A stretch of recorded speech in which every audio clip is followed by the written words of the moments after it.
अनाज मंडी में इन दिनों गेहूं और सरसों की आवक तेज हो रही है, जिसके कारण अनाज मंडी लबालब भर चुकी है। आज मंडी के हालात ये कह रहे हैं कि अनाज मंडी में और अनाज आने की संभावना बहुत ही कम है, क्योंकि जगह की कमी के कारण अब आड़ती भी परेशान हो चुके हैं। इस बारे में बात करते हुए आड़ती एसोसिएशन के पूर्व प्रधान चांद पहलवान ने बताया कि आज अनाज मंडी में जगह कम होने के कारण अनाज मंडी पूरी तरह से भर चुकी है, जिसके कारण हमें बहुत ही ज्यादा परेशानियों का सामना करना पड़ता है और अनाज का उठाव न होने के कारण भी काफी परेशानी उठानी पड़ती, जिसके लिए कई बार अधिकारियों से भी गुहार लगा चुके हैं, लेकिन समस्या का समाधान नहीं हो पाया है। वही ट्रांसपोर्ट एसोसिएशन के प्रधान मंगल गुलिया ने भी अपनी बात रखते हुए कहा कि उनकी गाड़ियां वेयरहाउस के आगे भरी खड़ी है, लेकिन अनाज की उतराई नहीं हो रही है, जिसके कारण आढ़तियों को और गाड़ियां देने में अक्षम है, क्योंकि जिन लोगों ने वेयर हाउस का ठेका लिया हुआ है उनके पास लेबर नहीं है, जिसके कारण हर बार की तरह इस बार भी हमें काफी परेशानियों का सामना करना पड़ रहा है। उन्होंने सरकार से मांग की है कि उनकी गाड़ियां जल्दी से जल्दी खाली कराए, ताकि वह आढ़तियों को गाड़ियां मुहैया करा सके। जो संजय जी, मैं पहले तो आपका स्वागत करता हूं, जो मीडिया बार बार अनाज मंडी में पहुंचकर किसान और व्यापारियों की बात अब सरकार तक पहुंचाने का काम करती है। ये मंडी का जो है पूरे हरियाणा के अंदर सबसे कम 8 एकड़ में है, ताकि मंडी का एक कम से कम 50 एकड़ में ग्राउंड होना चाहिए। आज इस मजबूरी में हर आड़ती जो गेहूँ जो भी किसान लेकर के आता है, उसमें आज आड़ती का इतना खर्चा लग चुका है कि आड़ती को कमीशन नहीं बचेगा। क्योंकि कारण है सरकार जो है ना, एक वो दावा करती है कि जो कि हम उस ज़मींदार का 72 घंटे के अंदर पेमेंट करेंगे।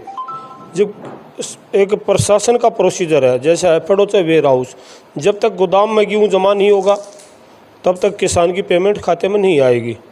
आज 1 अप्रैल से आज 18 तारीख हो चुकी है।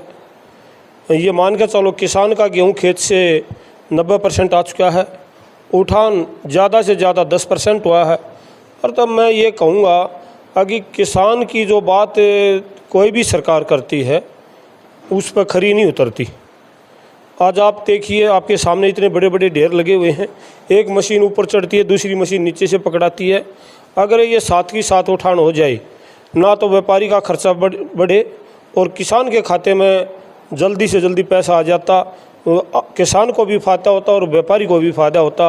ये कि हमारे पास यहाँ ना तो गाड़ियाँ हैं, ना को उतारने वाली लेबर है, बिल्कुल सिस्टम ख़राब है।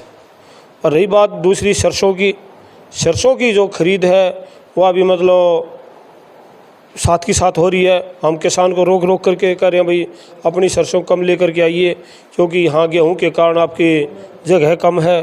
थोड़ी मंगाते हैं तब भी वह साथ के साथ नहीं उठ पा रही। और तो जो भी बात मेरे सामने है, हम जितने तंग हैं हमारे को ही पता है।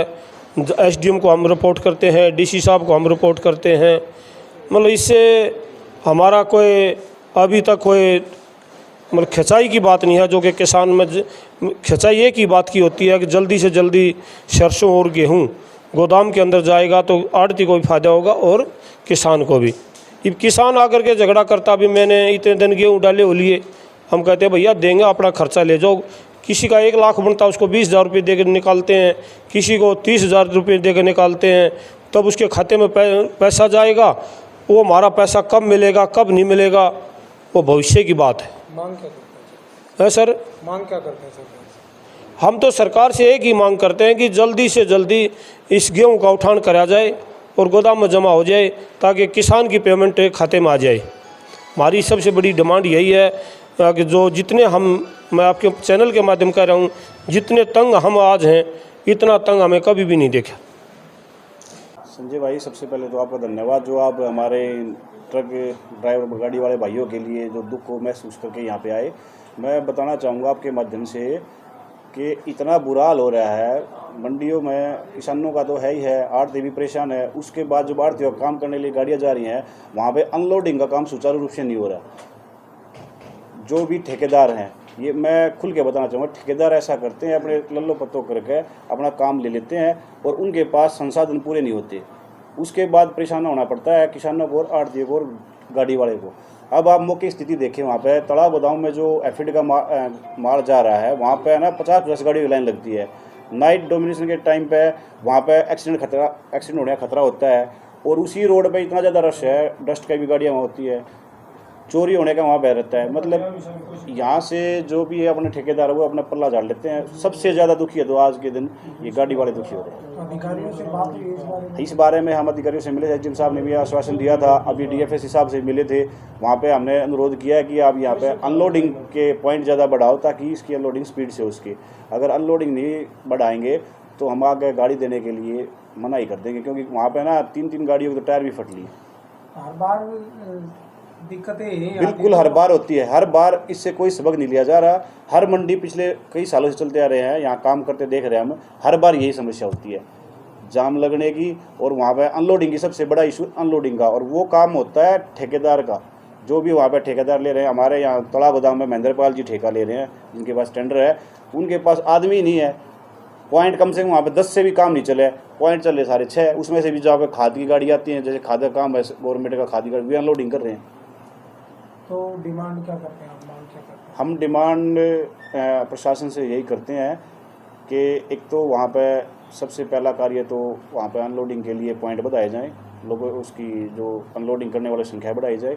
और उसके बाद भी गाड़ी वाले देखते हुए एक सब उससे अपना जो ट्रैफिक इंचार्ज जिन्होंने भी अभी सहयोग किया है, पहले उसमें परेशानी रहा करती, गाड़ियाँ जो अपनी क्या बोलते हैं इसको, नो एंट्री का जो था, अभी तो उन्होंने कर दिया एक्सक्यूज़। अब हम लोकल यहाँ से हैं, गाड़ियों का बाड़ा यहाँ पे है, तो उसके लिए भी रिक्वेस्ट करना चाहेंगे कि ट्रैफिक इंचार्ज जो यूनियन की गाड़ियों को परेशान ना करें।